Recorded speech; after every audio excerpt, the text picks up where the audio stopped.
출애굽 성경 공부 계속하겠습니다. 지난번까지 그 1장 16절까지 했죠.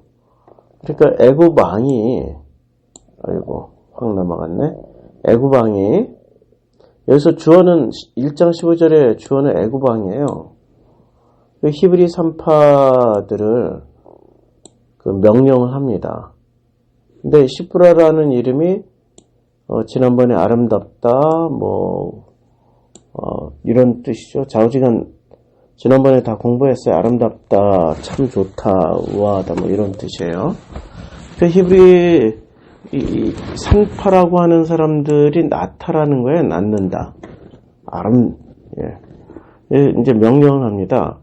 너희는 히브리 여인을 위하여. 이렇게 히브리 산파인데 히브리 여인, 공통분모가 히브리란 말이에요. 요때 히브리라는 단어는 이스라엘이란 뜻은 아닙니다. 이스라엘이란 뜻은 아니에요. 이스라엘은 12지파에 속해 있어야 이스라엘이고요. 구분하셔야 돼요. 히브리는 사방팔방 군대에서 모여온 이민족들, 그리고 오합지졸, 이런 식으로 이해를 하시면 됩니다. 아니, 목사님, 신약성경에 히브리서가 있는데요. 히브리서는 이스라엘 사람들을 뜻하는 거 아닙니까? 그거는 이때의 히브리라는 의미와 신약성경에서의 히브리라는 의미가 서로 달라진 거예요. 우리말에도 이렇게 달라진 그 사례가 굉장히 많이 있죠. 뜻이 달라진 거. 지금 당장 제가 생각이 안 나지만 우리말도 변하잖아요. 일단 우리말이 변해요. 창피하다가 표준어였어요. 그런데 국어사전에 쪽팔리다도 표준어로 들어왔습니다. 쪽팔리다. 얼굴이 팔린다. 그리고 얼굴. 처음에는 쪽이 한쪽, 두 쪽이었는데 어느 순간 쪽이 얼굴이 돼버렸어요. 똑같은 단어에 후대로 가면은 또 뜻이 달라지는 게 여러 개가 있습니다. 마찬가지예요. 히브리란 개념이 출애굽 직전, 홍해를 건너기 직전까지만 해도 이때 히브리는 그야말로 오합지졸이다. 그래서 사전에 한번 찾아보면 여기서 히브리라는 그 왕이 히브리라는 단어가 이제 찾아보면요. 창세기 14장부터 나옵니다. 도망한 자가 와서 히브리 사람 아브라함에게, 그러니까 아브라함을 뭐라고 불렀어요? 히브리. 요때 히브리는 아직 12지파가 형성되지 않았을 때였어요. 12지파가. 그러니까 야곱 이후에 12지파가 형성된 건 정확하게 어디서부터 형성됐냐면 야곱의 아들 12아들들부터 시작은 했지만 12지파 개념은 아니었다고. 12아들 개념이었지. 그럼 12지파는 언제부터 형성이 되었었냐면은 출애굽 광야에서 민수기를 통하여서 12지파가 확정이 된 거예요. 그러니까 히브리는 요때 분명 히브리 사람이라고 그랬잖아요. 여기 민족 개념 아니에요? 히브리 사람 아브라함에게 고하니 이거는 민족 개념이 아니고 이방인 개념이에요. 이방인 아브라함. 창세기 39장 14절에도 집사람들을 불러서 그들에게 이르되 보라 주인이 히브리 사람을 우리에게 데려다가 우리를 희롱하게 하도다. 그러니까 히브리 사람. 그러니까 외국인 노동자가 외노자가 이주민들이 완전 지금 대방 아주 유명한 차이나타운 있잖아요. 서울의 대림동에서 사건 사고 났어. 그럼 한국인이 했겠어요? 아니면 이주민 노동자 중국인들이 했겠어요? 그냥 한국 사람들은 그 중국인들이 또 사건 사고 저질렀네. 이런 개념이라고. 그 히브리 사람들이 이런 일 저지른 거 아니야? 지금 창세기 39장 14절이 이 말이에요. 이 말로 그에게 고하여 가로되 당신이 우리에게 데려온 히브리 사람 종이 나를 희롱코자. 히브리 사람 종이라는 게 그러니까 이게 보디발의 아내가 요셉을 모함하기 위해서 했던 말이잖아요. 그러니 요셉 하면은 아브라함의 손자인데, 아니, 증손자구나 벌써. 할아버지가 이삭이고, 아버지가 야곱이고. 그런데 그 사람을 히브리라고 부르는 거예요. 그러니까 히브리란 말은 그냥 이주민 노동자다, 이렇게 생각하면 돼요. 다시 또 본문으로 돌아갑니다. 그러니까 히브리 여인이라고 하면은 지금 이스라엘 사람이 아닐 가능성도 굉장히 높아요. 그러니까 같은 히브리 산파들을 불러서 히브리 여인을 위하여 아들이거든 그를 죽이라고 명령할 수 있는 거예요. 만약에 같은 민족 같으면은 죽이라고 하면 죽일 수 있겠습니까? 같은 민족, 같은 족속, 같은 종교라면은 그거 하기 힘들어요. 같은 형제자매인데. 우리가 대구에 가서 무슨 사건 사고 저지르잖아요. 그러면 누구 한 대 때렸어. 그러면 이 맞은 애가 네 아버지 누구? 그거 와 묻노? 혹시 네 아버지가 누구 아이가? 맞다. 그러면은 어떻게 되겠어요? 얘는 걔 때린 애를 때렸는데 그 때린 걸로 말미암아서 온 동네 다 사고하고 다녀요. 왜요? 집안을 먹칠을 하니까. 만약에 히브리가 민족 개념이라면 함부로 할 수 없어요. 만약에 히브리 산파가 민족 개념이라면 히브리 산파가 히브리 여인의 해산을 돕다가 아들이 거면 죽인다. 이러면은 그 민족 안에서 살아남을 수 있겠습니까? 보복 들어오죠? 그러니까 이때 히브리 개념은 확실하게 우리가 여기서 명확하게 이해를 해야 돼요. 아, 이건 이방인을 뜻하는 거구나. 외국인 노동자들을 뜻하는구나. 이렇게 생각하시면 돼요. 한국 사람이 미국에 이민 갔어요. 그러면은 미국 이민 가는 순간부터 그 사람은 히브리가 되는 겁니다. 만약에 한국 사람이 다시 한국으로 들어오면 한국 사람이야. 그런데 다른 나라로 이민 가는 순간 지금 구약 개념으로 보면 이게 히브리가 되는 겁니다. 그러니까 출애굽 이전의 개념으로 보면 출애굽이 되는 거예요. 그러니까 히브리 산파에게 계속 넘어가네. 히브리 산파에게 명령할 수 있는 거죠. 히브리 산파에게 아들이거든 죽여라. 딸이거든 살려두라. 이런 명령을 할 수가 있습니다. 자, 그런데 왜 아들은 왜 또 죽이고 왜 딸은 또 왜 살려둘까? 아, 이게 이제 또 문제예요. 아들은 왜 선별적으로 아들은 살리고 왜 딸은 죽이냐? 지금 개혁 개정은 아들이라고 번역했는데 옛날 성경은 남자라고 번역을 했어요.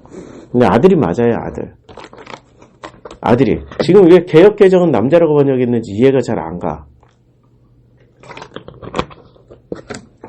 아들이 원래 맞아요. 벤이 아들이거든요. 근데 남자라고 번역한 개혁 개정이 그러니까 번역을 잘 못한 거야. 개혁 개정이 아니라 개약한 거야. 그냥 번역을 완전히 이상하게 번역해버린 거야. 자, 이 벤이 최초로 쓰여진 게 어디서부터 쓰여졌냐면, 이걸 좀 올릴게요. 이렇게 올려보면 최초로 쓰여진 게 창세기 3장 16절입니다. 또 여자에게 이르시되 내가 내게 잉태하는 고통을 크게 더하리니 내가 자식을 낳을 것이며가 여기 벤이에요. 자식이 아니고요. 요때 아들을 낳는 거예요. 아들을 낳으며 아들을 낳아야 되는 거야. 너는 왜 요 벤을 또 아들을 자식이라고 번역했을까? 이제 학자들 생각에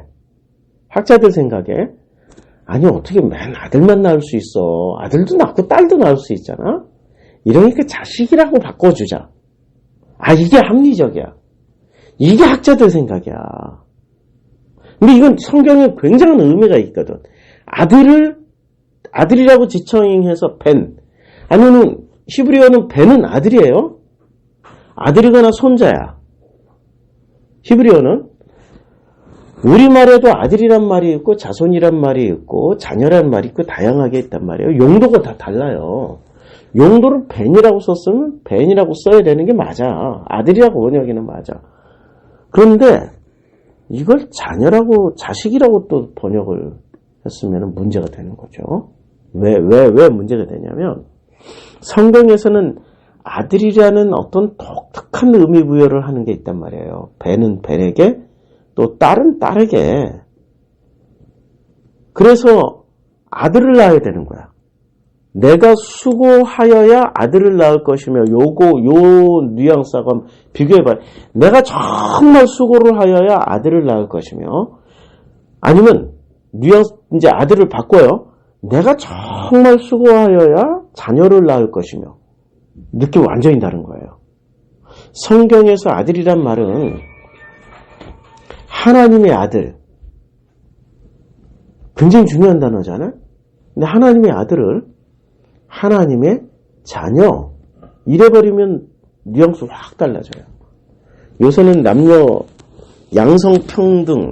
양성평등해서 이런 그 아들 혹은 자녀 혹은 딸 이런 걸 자꾸 없애려고 해서 그냥 자녀 이렇게 많이 바꾸긴 하는데 이게 이제 번역의 트렌드란 말이에요. 한 세대를 흘러가는. 그러니까 그 수고하여야 뭐를 낳을 수 있는 거예요?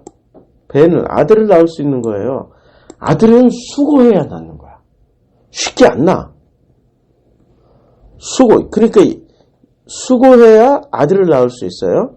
자, 창세기 4장 17절에 아내와 동침하니 그가 잉태하여 에녹을 낳은지라 가인이 성을 쌓고 그 아들의 이름으로 이때는 아들이라고 썼어요. 벤이. 자, 여기서 또 셋도 이제 4장 26절에 셋도 아들을 낳고 이때부터 이제 아들이 진짜 시작됩니다. 5장 전체는 이 아들의 족보예요. 아담이 셋을 낳은 후 800년을 지내며 아들을 낳았으며 이때 자녀라고 번역했단 말이에요. 자녀. 아니 이때 아들 벤하고 바트 두 개가 쓰여졌어요. 아들을 낳은 거야. 아들. 자, 그러니까 아들은 굉장히 중요한 어떤 그 상징적인 의미가 있는 거예요. 그래서 아들은 어떤 상징적인 의미가 있냐면은 이 구약 성경에 정통성을 이어가는 존재예요. 구약 성경에서 구원의 법칙이라는 게 있잖아요. 목사님, 구원의 법칙은요, 오직 예수 그리스도 십자가를 믿음으로 말미암아 구원을 받아요. 그럼 아브라함은 어떻게 구원받았게? 이삭은 어떻게 구원받고? 예수가 없었는데. 야곱은 어떻게 구원받아? 구원받았다는 거 뭐로 알아? 그러니까 지금 기독교인들이 성경을 읽고 이해하는 수준이 정말 형편없어요. 형편없다 보니까 이순신 장군은 구원받았어요? 뭐 이런 식으로 질문하는 거죠. 예수도 없었는데 어떻게 구원받아요? 참 한심한 거지.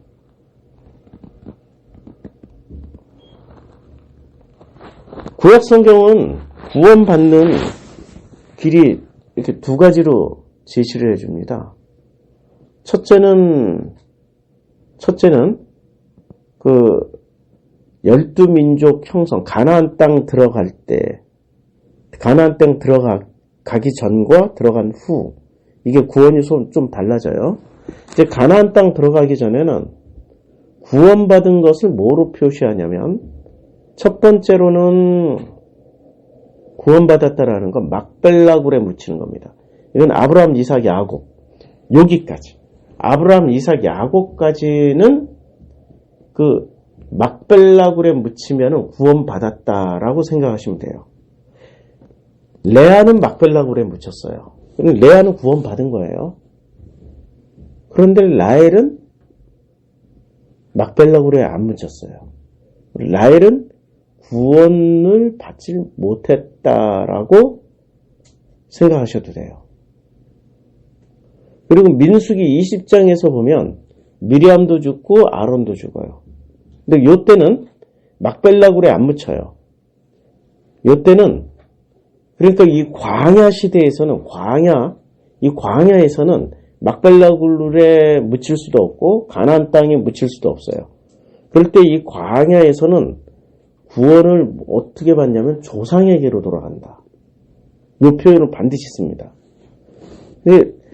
민수기 20장에서 미리암은 그냥 죽고 그 땅에 묻혀요. 그냥 광야에. 그러니까 가나안 땅에도 못 들어갔고요. 막벨라굴에도 못 들어갔고 조상에게로도 돌아가지 못했어요. 구원 못 받은 거예요. 이런 얘기를 하면은 목사님 그래도 미리암이 너무 불쌍해요. 신앙심도 좋았고요. 부흥에도 인도했고요. 그거 하나님 몫이야. 왜 당신들이 결정하려고 그래? 인간은 지가 좋아하면 꼭 구원 받아야 된다고 생각을 해. 자기가 좋아하는 인물은. 그거 하나님 몫이라니까요? 왜 자꾸 신권을 넘어서려고 그래? 신의 영역에 도전하려고 그래? 그게 바로 선악지식 먹고 스스로 신이 된 인간의 모습이 불쑥불쑥 나오는 거라고. 아니, 성경이 명확하게 얘기하고 있거든. 아론은 구원받아요. 조상에게로 돌아갑니다. 그게 아론이에요. 그러니까 조상에게로 돌아간다면은 확실히 구원받는 거예요. 그거는 죽은 나사로를 통해서 보여주잖아요. 거지 나사로가 죽어서 조상 아브라함의 품에 안겨 있었잖아. 그게 구원이라고. 이렇게 조상에게로 돌아가거나 막벨라굴에 묻히거나 그 다음에 가나안 땅에 들어가면은 가나안 땅에 묻히면 돼요. 근데 그 가나안 땅에서 가장 확실한 건 그 조상에게 물려받은 땅, 그걸 기업이라고 그러잖아. 기업 물을 자. 그 기업 물을 자, 그게 룻기에 나오잖아요. 그러니까 그 땅을 회복하는 게 굉장히 중요해요. 그러니까 12지파에게 땅을 배분하잖아. 베냐민 지파는 베냐민 지파 땅, 그리고 물려받은 땅에 묻혀야 돼. 유다 지파는 유다 지파, 그리고 자기 가문에게 가문의 땅에 묻혀야 돼. 그러면 확실한 구원이야. 확실한 구원. 그러니까 구원을 그렇게 표시를 해요. 그래서 요셉 같은 경우는 그 뼈라도 들고 나와서 어디다 묻어요? 가나안 땅에 묻어줘요. 뼈를 어디다 묻어요? 그 신약성경 요한복음에 나오잖아요. 세겜에 가서 묻잖아요. 그러니까 사마리아 여인이 얘기를 하잖아. 어머나 당신 조상들이 이렇게 얘기를 하잖아. 여기에 묻혔다. 구원의 땅이라고 그게. 그러니까 우리가 구약 성경에서는 구원받았을 것이다, 구원받지 못했을 것이다라는 것을 뭐로 확인할 수 있냐면 어디에 묻혔는지, 조상에게 돌아갔는지, 조상에게 돌아가지 않았다 이런 표현 없으면 그건 거의 구원을 못 받았다라고 생각하시면, 혹시 다른 또 표현을 할지 모르니까 자세히 살펴보면은 거의 조상에게로 돌아가지 못했거나 자세히 살펴서 확인해봐도 막벨라가로 묻히지 못하거나 가나안 땅에 들어가지 못하면은 거의 구원받았다라고 얘기할 수가 없어요. 그럼 그건 하나님 몫이에요. 목사들이 갔다라고 얘기했다고 해서 갔고 못 갔고가 결정되는 거 아닙니다. 그리고 내가 좋아하는 인물이라고 해서 반드시 가야 되는데 그런 거 없어요. 그런 거 절대 없어요. 자, 그래서 그 구원의 그 소식자들이 있어요. 구약 성경에서 구원의 방식을 전하는 소식자들, 메신저 혹은 전달자, 이런 사람들의 이름을 창세기 1장부터 11장까지는 누구로 얘기를 하냐면, 창세기 1장부터 11장은 막벨라굴도 아니고 조상에게로 돌아가는 것도 아니에요. 맞죠? 창세기 1장부터 11장은 아브라함이 등장하기 이전이라고. 그러니까 막벨라굴이나 가나안 땅이나 조상에게로 돌아간다 이런 건 없어요. 근데 하나, 조상을 거슬러 올라가는 건 가능해요. 그거는, 목사님 그런 얘기는 어떻게 할 수 있어요? 예, 그거는 신약성경 누가복음에서 보면은 구원의 방식이 나와요. 누가복음 3장에는 구원의 방식이 이렇게 나옵니다. 족보가 나오잖아요? 족보가 나오는데 예수께서 가르치심을 시작하실 때 30세쯤 되시니라 사람들이 아는 대로 요셉의 아들이니 요셉의 위는 헬리요. 위는 어떻게 돼요? 마따니요. 이렇게 쭉 올라가요. 거슬러 올라가요. 거슬러 올라가는데 어디서부터 우리가 그 위는 야곱이요, 그 위는 이삭이요, 그 위는 아브라함이요, 그 위는 데라요, 그 위는 나홀이요. 계속 올라가죠. 그 위는 수룩이요. 이거 우리가 알만한 이름부터 제가 지금 찾아서 읽는 거예요. 그 위는 잘 몰라요. 뭐 수룩이 누군지, 루가 누군지, 벨렉이 누군지, 뭐 헤버가 누군지, 헤버요, 살라요 누군지 몰라. 헤버가 누군지 혹시 아세요? 헤버? 살라. 요새 축구선수 모하메드 살라는 아주 유명하지. 가이난 아세요? 아박삿 아셔요? 셈은 아세요? 예, 셈은 아실 거예요. 노아는 아실 거예요. 라멕도 아실 거예요. 무두셀라, 에녹, 야렛, 마할랄렛, 가이난. 여기 가이난은 우리가 알 것 같아요. 그 위는 에노스, 그 위는 셋이요, 그 위는 아담이요, 그 위는 하나님이시라. 그러면 조상에게로 돌아간다. 지금 계속 예수를 만약에 내 조상으로 모시고 있으면 예수가 나의 형님이거나 아니면 예수가 나의 아버지거나 예수가 나의 친척이 되면은 내 조상은 누가 되는 거예요? 아담이 되는 거고 그 위는 하나님이 되는 거예요. 그러니까 이게 조상에게로 돌아간다는 말은 하나님에게로 돌아간다는 말이야. 구원 받는다라는 얘기예요. 그러니까 이스라엘 자손은 전부 누구한테 돌아가요? 아니 이스라엘 자손은 전부 누구한테 돌아가냐고. 아브라함한테 돌아가잖아. 그럼 아브라함부터 또 시작해서 다시 계속 올라가면은 데라, 나홀 계속 올라가면 누구한테 가요? 아담까지 갔다가 하나님께 가죠. 그렇죠. 이게 구원이라니까요. 그러니까 조상에게로 돌아간다는 말은 구원 받는다는 얘기예요. 우리는 누구부터 조상이 되는 거예요? 아니 간단하잖아. 우리는 그냥 예수부터 시작하면 돼. 예수를 통하여서 하나님의 아들이 되는 거잖아요. 완전히 놀라운 일이에요. 놀라운 일. 그러니까 그전에는 이스라엘 사람들은 아브라함에게 돌아가면은 아브라함의 그래서 나사로가 아브라함 품속으로 들어갔잖아. 그럼 그 아브라함의 품에 들어갔다는 것 하나님의 품에 안겼다라고 생각하는 것처럼 우리는 예수와 함께 하나님 품으로 돌아간다. 이게 구원의 방식이에요. 자, 다시 이제 출애굽기 1장으로 와서 다시 여기서 산파가 아들은 죽이라는 말은 무슨 말이냐면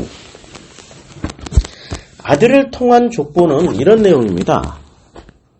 아들은 일종의 구원의 소식 전달자예요. 구원의 메신저야. 그래서 아들의 족보는 굉장히 중요한 거예요. 특히 창세기 1장부터 11장에 아들의 족보는 굉장히 중요한 거예요. 창세기 5장을 한번 보자고요. 자, 아담은 130세에 자기의 모양, 자기의 형상과 같은 아들을 낳아요. 이때 아들의 조건이 뭐죠? 이때 아담의 아들의 조건은 첫 번째 자기의 모양, 자기의 모양, 두 번째 자기의 형상을 그대로 물려받아야 아들이 되는 거예요. 굉장히 중요한 거예요. 창세기 1장에 보면 창세기 1장에 하나님이 이르시되 우리의 형상을 따라 우리의 모양대로 우리가 사람을 만들었어요. 이때 만든 사람은 뭐가 돼요? 예, 개념상 아들이에요. 예수가 아들인 것처럼 아담이 하나님의 아들이 되는 거예요. 최초의 인류. 이때 최초의 인류는 인류가 하나도 없는데 만들어진 인류가 아니란 뜻이야, 이건. 해석이 달라져. 하나님의 형상과 하나님의 모양을 닮게 되는 사람은 이제 요때 이후로는 하나님의 아들 됨의 자격을 부여받는 거야. 그러면 아버지가 아들을 이렇게 만들어요? 엄마가 만들어요? 아버지가 아들을 낳아야 돼요? 이렇게 물으니까 만들어요 하니까 헷갈리는데 아버지가 아들을 낳아야 돼요? 엄마가 아들을 낳아야 돼요? 낳는 건 엄마가 낳아야 되잖아. 그런데 지금 여기서는 우리가 이제 만들었어요. 엄마 아버지가. 그러니까 둘이 좌우지간. 우리라는 말은 굉장히 중요한 말이야. 우리란 말은 엄마 아버지. 이렇게 해도 우리가 돼요. 그렇죠? 근데 창세기 5장에 가서 보면 아담은 형상과 같은 아들을 낳아요. 누가 낳았어요? 아담이 낳았어요? 여자가 낳았어요? 지금 아담이 낳았잖아. 아담이. 이거는 생물학적인 얘기라는 거예요? 아니면은 복음의 전달자를 낳은 거라는 얘기예요? 복음의 전달자. 그래서 창세기 5장의 족보는요, 친족보가 아닐 가능성이 굉장히 높아요. 친족보가 아닐까. 그래서 예수가 뭐라고 그래요? 누가 내 형제면 누가 내 어머니냐라고 할 때 친혈통인 어머니와 형제들을 가르치지 않고 누구를 가르쳤어요? 여기서 이 말씀을 듣고 있는 너희가 내 어머니요 내 형제라고 얘기해 주잖아요. 성경의 중요한 족보는 있잖아요. 친족보가 아닙니다. 그래서 히브리가 12지파에 들어갈 수 있는 거예요. 그래서 출애굽기에 히브리가 나와야 되는 거야. 히브리들이 광야에 나갔더니 12지파로 편성이 됐어. 얼마나 할렐루야입니까? 나같이 비혈통, 친족도 아니고 하나님의 족보에 들어갈 자격도 없는데 예수로 말미암아서 그 족보에 들어감으로 인해 복음의 전달자가 되는 거야. 그러면 그 순간 나는 아들이 되는 거야. 복음의 전달자, 복음의 메신저, 그 복음을 가지고 있는 사람, 복음을 누구에게, 내 후대에게 전할 수 있는, 그래서 내 아들을 낳을 수 있는 사람, 이런 사람이 굉장히 중요한 거예요. 자, 이 얘기를 여기까지 하다 보니까 이제 아들이 어떤 개념인지 이제 아시겠죠? 그래서 출애굽기 1장 다시 돌아가서. 그래서 아들이거든 그를 죽이고, 왜 아들을 왜 죽여야 되는지 알겠죠? 애굽 왕은 극도로 싫어했던 게 복음의 전달자를 싫어했습니다. 복음의 전달자가 많아지면 많아질수록 본인이 스스로 신됨의 자리를 누리고 있었던 애굽 왕은 자기 자리가 불편해지는 겁니다. 불편해지는 거예요. 그런데 이 아들들이 숫자가 적어지거나 아들들이 아예 없으면 진짜 신인 하나님 대신에 가짜 신 행사하고 있었던 바로는 마음껏 행동할 수 있을 거 아니에요. 만약에 명성상에 하나님의 아들들로 10명 이상만 존재하고 있다면 김사만 회장님 그렇게 함부로 못해요. 법을 어겨가면서. 불법을 못 저지릅니다. 아들들이 없으니까 그 교회는 애굽 왕처럼 마음껏 해먹을 수 있는 거예요. 스스로 바로가 돼버린 거지. 거기는 교회가 아니고 그냥 애굽 상회. 되게 많아요. 되게 많아요. 의외로 많아요. 의외로. 오히려 요새는 정광훈 목사가 바른 소리 하더라고. 어떻게 욕까지 해. 무당 김건희한테 막 쌍욕을 해. 그냥 완전히. 와, 깜짝 놀랐어. 야, 오히려 그 사람은 바른 소리를 하더라고. 어떻게 무당을 이러고. 근데 우리 스스로 신이 되신 바로의 후예들, 아들 10명이 없는 교회에 아들 10명이, 의인 10명이 없으니까 소돔과 고모라가 망하잖아요. 아들 10명 기준이라고, 아들 10명이. 아들 10명이 없는 교회는 대통령 돼야 된대. 와, 딱. 무속열이라고 이름 붙였잖아. 무속열이 돼. 이런 소리 하는 것도 싫어한다고, 기독교인들은. 아휴, 예수가 바리새와 사두개인한테 했던 얘기에 비하면요, 세 발의 피입니다.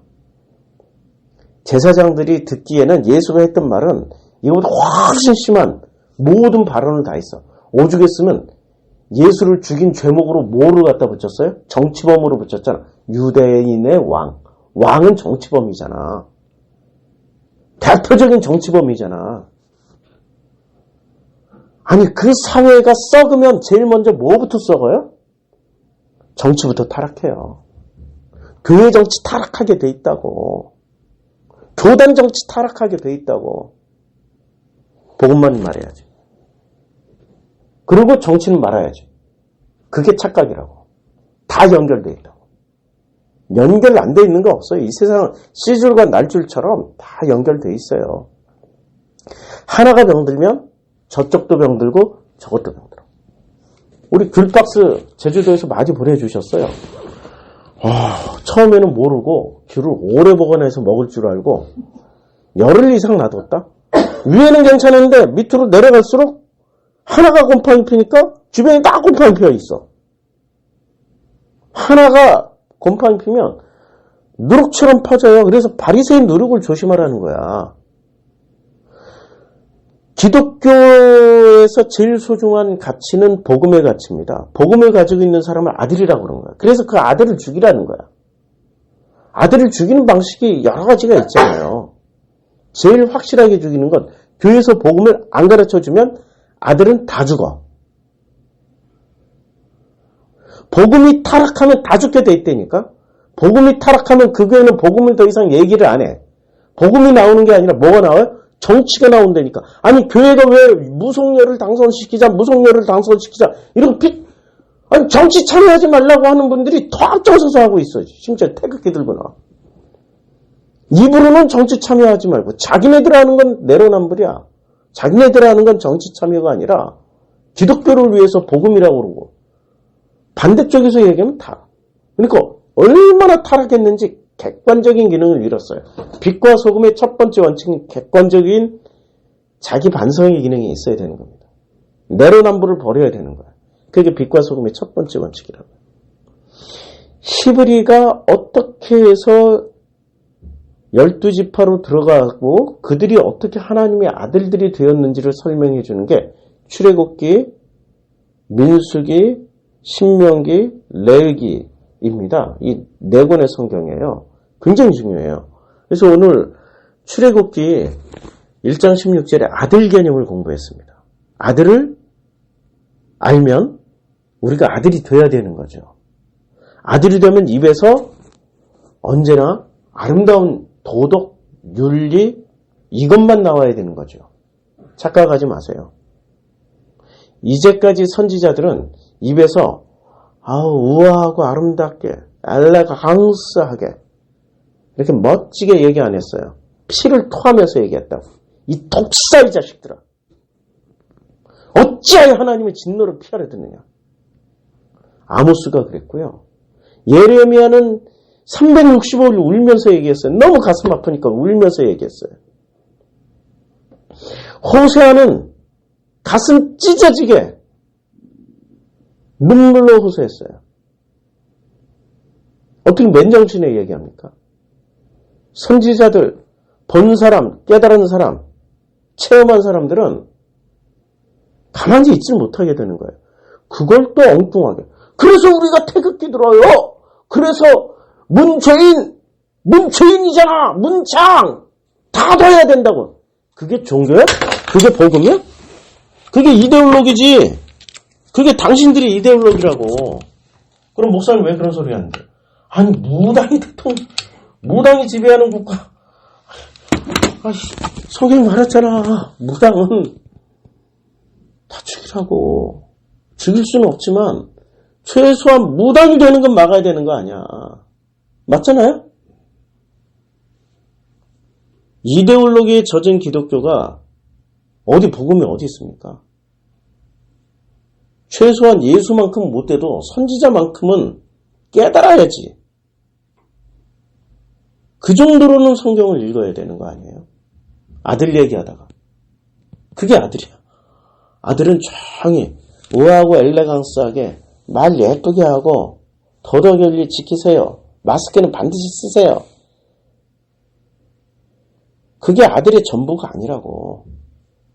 아들은 정말 자기 사랑하는 마음으로 한 생명 한 생명을 사랑하는 마음, 어떻게 해서든지 그 하나님께로 가게끔, 그 하나님의 길로 들어가게끔, 좁은 길이라도 들어가게끔 눈물로 호소하고 때로는 못 알아도 화도 낼 수 있는 게 아들들이요. 그게 선지자였고 예수였어요.